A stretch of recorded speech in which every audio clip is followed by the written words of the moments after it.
acreditei que uma das coisas mais valiosas que podemos dar ao outro e a nós mesmos é a nossa presença. A capacidade de estarmos realmente presentes e a maneira de nos relacionarmos com as nossas experiências, tanto as internas quanto as externas, afeta a nossa forma de habitar a própria vida. E isso acaba impactando diretamente a minha narrativa, a construção da percepção da minha própria existência. O espaço de escuta na psicoterapia já é um lugar consolidado e potente. É comum que as pessoas busquem esse espaço para lidar com os mais diversos sofrimentos e dificuldades. A psicologia é uma ciência e uma profissão regulamentada no país, norteada por um código de ética e que dispõe de inúmeras abordagens para lidar com os mais diversos diagnósticos e possibilidades de tratamento, acompanhamento. Essencialmente, a psicoterapia cognitivo-comportamental, uma dessas abordagens, é uma prática baseada em evidências e está em constante atualização e vai integrando novas ferramentas e tem sido muito potente à medida que busca auxiliar o cliente, o paciente, enfim, a lidar de maneira mais assertiva e realista com os desafios, as dificuldades da vida e, consequentemente, ele vai ampliando o seu repertório de autoconhecimento e também as estratégias para viver melhor. É bem verdade que a humanidade sempre refletiu sobre a existência. O adoecimento, o sofrimento, a felicidade, o sentido da vida. Os filósofos foram os primeiros que contribuíram fortemente com essas reflexões. Com todos os avanços tecnológicos que temos hoje e todo o conforto que de alguma forma a humanidade conquistou, essa reflexão permanece, porque ela é atemporal e o sofrimento também. Cada vez mais as pessoas têm buscado entrar em contato com experiências como forma de autoconhecimento. Esse desejo se alinha com a ideia da aprendizagem relacionada à experiência, em que necessariamente possui o aspecto cognitivo, mental, de conceitos e raciocínios, mas é na experiência de entrar em contato com suas emoções, com as suas sensações corporais, com seu núcleo de pensamentos e entendimentos, e até mesmo de compartilhamento de experiência, que esse conhecimento se consolida ali de uma forma mais potente. Isso quer dizer que não basta entender sobre algo, é importante experienciar e respeitar também o seu processo de entendimento sobre aquele conceito e como você vai viabilizar a aplicabilidade dele na sua vida pessoal ou profissional. No contexto da ciência médica, das neurociências e da psicologia, tem se estudado muito sobre práticas experienciais e contemplativas e como elas se relacionam com a nossa saúde. E saúde é um conceito amplo. Em 1947, a Organização Mundial da Saúde já apontava lá nas suas diretrizes, a ideia do conceito de saúde como um estado global de bem-estar físico, mental e social, não necessariamente uma ausência de doença. Mas quando falamos em medicina ou psicologia, é comum associar a ideia de doença, mas a ciência também estuda a saúde. E, inclusive, vem demonstrando ao longo dos anos evidências robustas de práticas voltadas para a prevenção e bem-estar, e até mesmo a felicidade. O que também promove a ideia de que bem-estar e plenitude é um luxo disponível para poucos ou algo frívolo ou impossível de ser feito no caos da vida contemporânea. É bem verdade que viver atualmente com as demandas que nos impulsionam por uma aceleração constante e todas as angústias envolvidas nesses tempos é realmente um desafio. Afetamos e somos afetados constantemente. Mas esses estudos relacionados ao bem-estar, eles não são facilmente incorporados como práticas científicas na medicina ou na psicologia, porque a ciência ela trabalha com dados e precisa passar por um crivo bastante exigente e robusto. É nesse contexto que esses estudos são feitos de maneira processual. Então, falando, por exemplo, da meditação, alguns tipos de meditação, alguns estudos controlados com meditação, passaram por esse crivo científico, porque foram acompanhados por cientistas em laboratórios de universidades, onde alguns aspectos sobre ela puderam ser estudados, comparados e feito durante um período específico, num contexto experimental, de forma laica, sem intenções religiosas, independente da sua origem, mas buscando tentar observar e entender os seus efeitos neuropsicofisiológicos. Então a gente está falando de efeitos amplos em todo o organismo, de alterações cerebrais do funcionamento, aos estados de humor, a maneira de lidar com emoções, pensamentos, as nossas funções de atenção, de memória, alterações na produção de hormônios, neurotransmissores, entre outros tantos resultados. Então, o objetivo é entender como os efeitos dessas práticas contribuem para a saúde. A partir daí, criam-se programas de tratamento e prevenção mais eficazes e seguros. Esses estudos eles vêm se repetindo e sendo replicados em diversas populações, considerando todos os seus efeitos, para que possam ser feitas indicações adequadas. Por isso, a ciência é um campo em contínua atualização. Os dados estão sempre sendo atualizados. Muitos países possuem já programas relacionados à prevenção de saúde mental nos seus sistemas públicos. Isso muitas vezes evita que a pessoa busque um tratamento, porque de alguma maneira ela já teve acesso a ferramentas de prevenção. Da mesma forma que os pacientes que necessitam lidar com quadros recorrentes, por exemplo, a depressão, com recaídas, por exemplo, possam se beneficiar desses protocolos, reduzindo os impactos dessas recaídas, né? No Reino Unido, por exemplo, eles possuem um sistema, no seu sistema de saúde pública, o NHS, que é equiparado ao nosso SUS, um desses programas complementares. Mas como ter acesso a cursos e práticas experienciais no contexto da ciência psicológica e que tenha essas evidências científicas, né, que seja efetivamente aplicado de forma segura, de forma laica, sem intenções religiosas, mas com o objetivo de desenvolver habilidades socioemocionais, regulação atencional, regulação emocional, consequentemente, e reanalisar o ritmo da vida, né? Também associada à redução de sintomas de estresse, ansiedade e depressão. É esse o fio condutor do Instituto Potência Psi.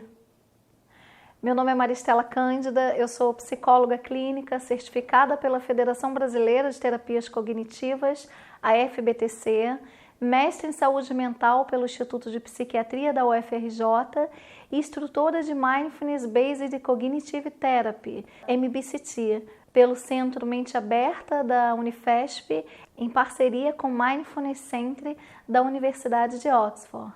O Instituto Potência Psi é ancorado em um grupo amplo de valores, né? Primeiro, ele é fundamentado nos princípios do Código de Ética da Psicologia, reiterando o seu compromisso com estudos e práticas baseados em evidências científicas de forma laica, apoiado nos valores que embasam a Declaração Universal dos Direitos Humanos. Além disso, reitera em suas práticas a igualdade de direitos, de valor de cada ser humano, promover uma atmosfera de compreensão, respeito, compaixão, empatia, confiança e cooperação necessários para qualquer desenvolvimento de potencialidades em grupo. A pessoa mais potente que existe e que é responsável por sua mudança é você mesmo. Você pode ter um espaço que estimule seu desenvolvimento, pessoas que te apoiam, mas a autoria é sempre sua.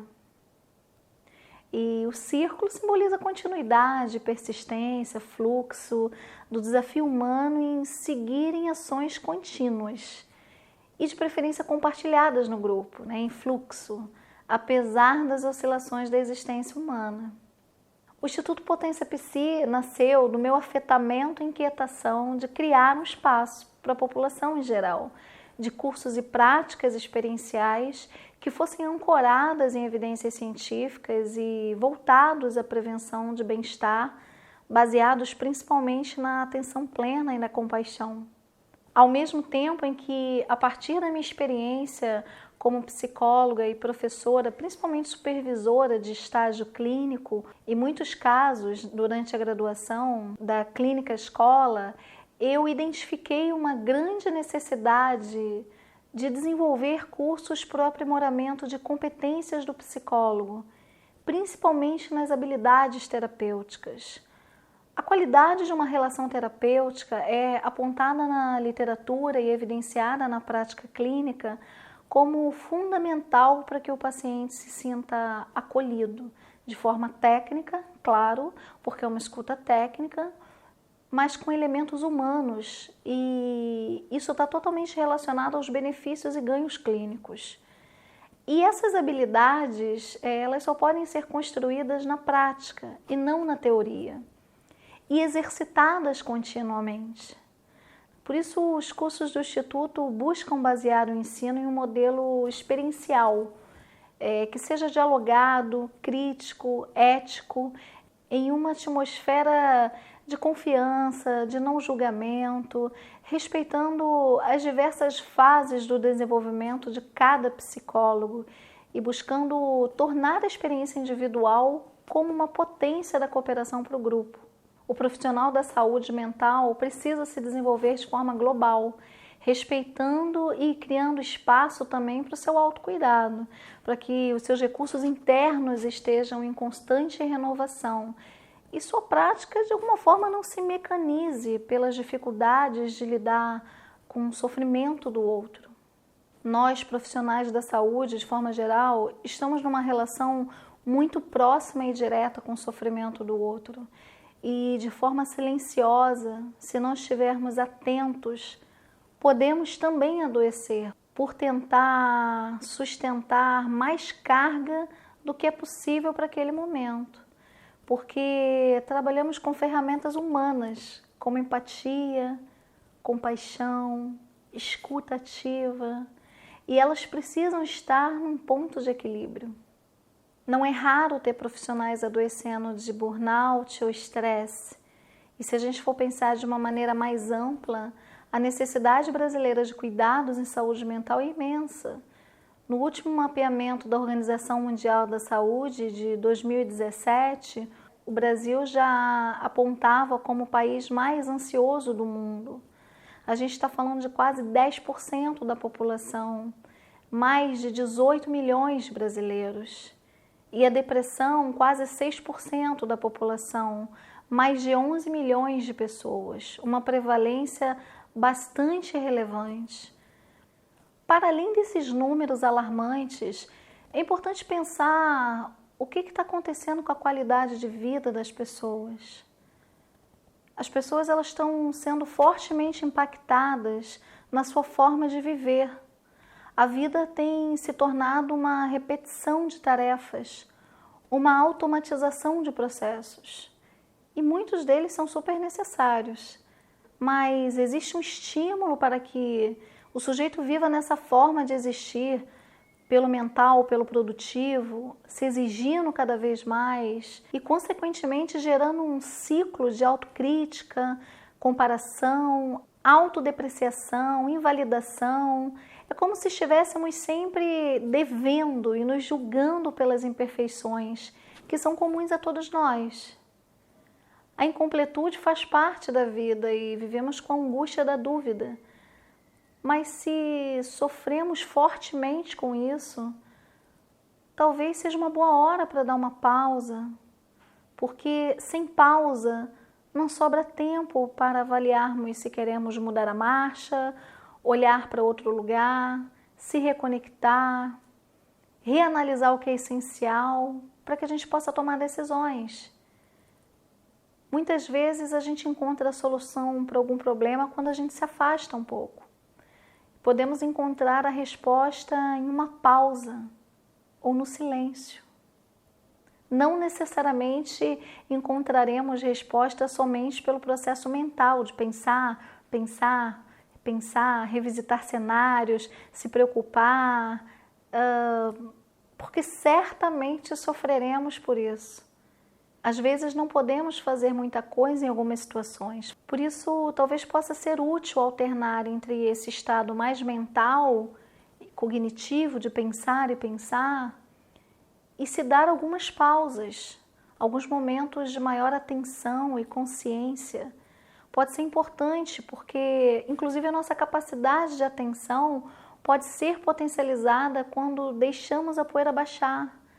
Olhamos a situação de uma forma mais realista e menos emocional, sem tentar fugir do desconforto que a situação pode causar, porque faz parte, mas talvez abrindo um espaço para olhar a angústia também e acolher tudo isso como parte da experiência de ser humano.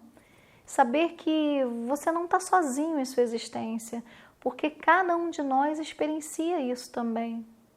Então, como funciona o Instituto? Existem 3 núcleos principais que norteiam os interesses desse Instituto.